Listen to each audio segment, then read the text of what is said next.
हरे कृष्णा। दोस्तों, तकदीर अनुकूल हो तब दान देना चाहिए, क्योंकि सब देने वाला भगवान है। तकदीर प्रतिकूल हो तब भी दान देना चाहिए, क्योंकि सब हरण करने वाला भी भगवान ही है। दोस्तों, हमें अपने कमाई का कुछ हिस्सा दान लेने योग्य व्यक्ति को अवश्य देना चाहिए। किंतु कुछ लोग ऐसे भी होते हैं जो दान तो करते हैं, लेकिन दान देने के पीछे उनका अपना स्वार्थ छिपा होता है। वे दान इसलिए करते हैं ताकि उनका नाम हो, लोगों से सम्मान प्राप्त हो, और ऐसे व्यक्ति में अहंकार आ जाता है। उसे लगता है कि मैं ही दाता हूँ, लेकिन सच तो ये है कि हम तो बस माध्यम हैं जो भगवान द्वारा दिए गए वस्तुओं को लोगों तक पहुँचाते हैं। दोस्तों, इस वीडियो के माध्यम से हम यह जानेंगे कि कर्ण और अर्जुन में सबसे बड़े दानवीर कर्ण ही क्यों कहलाए, जबकि दान तो अर्जुन भी करते थे। तथा भगवत गीता से जानेंगे कि दान देते समय हमें किन बातों का ध्यान रखना चाहिए। तो चलिए सुनते हैं भगवान श्री कृष्ण की एक घटना। एक बार की बात है कि श्री कृष्ण और अर्जुन कहीं जा रहे थे।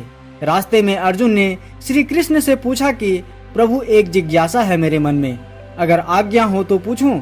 श्री कृष्ण ने कहा, अर्जुन, तुम मुझसे बिना किसी हिचक कुछ भी पूछ सकते हो। तब अर्जुन ने कहा कि मुझे आज तक यह बात समझ नहीं आई है कि दान तो मैं भी बहुत करता हूँ, परंतु सभी लोग कर्ण को सबसे बड़ा दानी क्यों कहते हैं। यह प्रश्न सुन श्री कृष्ण मुस्कुराए और बोले कि आज मैं तुम्हारी यह जिज्ञासा अवश्य शांत करूंगा। श्री कृष्ण ने पास में ही स्थित दो पहाड़ियों को सोने का बना दिया। इसके बाद वे अर्जुन से बोले कि हे अर्जुन, इन दोनों सोने की पहाड़ियों को तुम आसपास के गांव वालों में बांट दो। अर्जुन प्रभु की आज्ञा लेकर तुरंत ही यह काम करने के लिए चल दिए। सभी गांव वालों को बुलाए, उनसे कहा कि आप लोग पंक्ति बना लें, अब मैं आपको सोना बांटूंगा, और सोना बांटना शुरू कर दिए। गांव वालों ने अर्जुन की खूब जय जयकार करनी शुरू कर दी। अर्जुन सोना पहाड़ी में से तोड़ते गए और गांव वालों को देते गए। लगातार 2 दिन और 2 रात तक अर्जुन सोना बांटते रहे। उनमें अब तक अहंकार आ चुका था। गांव के लोग वापस आकर दोबारा लाइन में लगने लगे थे।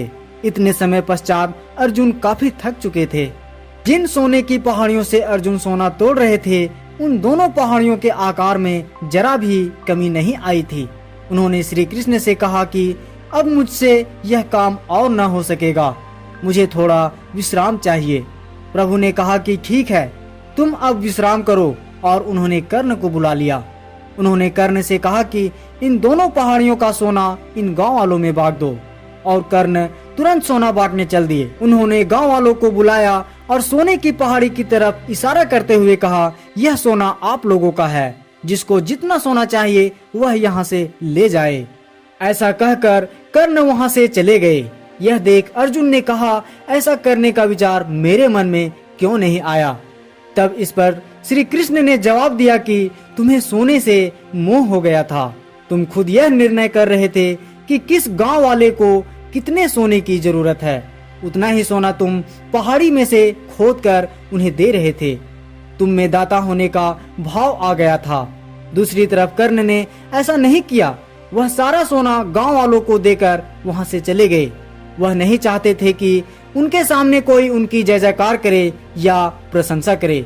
उनके पीठ पीछे भी लोग क्या कहते हैं, उससे उनको कोई फर्क नहीं पड़ता। यह उस आदमी की निशानी है जिसे आत्मज्ञान हासिल हो चुका है। इस तरह श्री कृष्ण ने खूबसूरत तरीके से अर्जुन के प्रश्न का उत्तर दिया। अर्जुन को भी अब अपने प्रश्न का उत्तर मिल चुका था।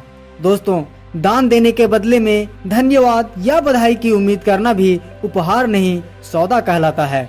यदि हम किसी को कुछ दान या सहयोग करना चाहते हैं, तो हमें यह बिना किसी उम्मीद या आशा के करने चाहिए, ताकि हमारा सत्कर्म हो, न कि हमारा अहंकार।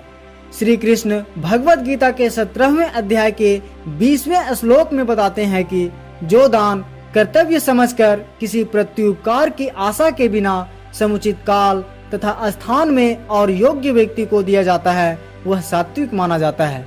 अर्थात हमें कर्तव्य समझकर बिना किसी प्रकार की अभिलाषा रखते हुए दान करने चाहिए। दोस्तों, अभावग्रस्त व्यक्ति द्वारा स्वयं अभावों को भोगते हुए दूसरों को दान करना ही सबसे बड़ा दानी कहलाता है।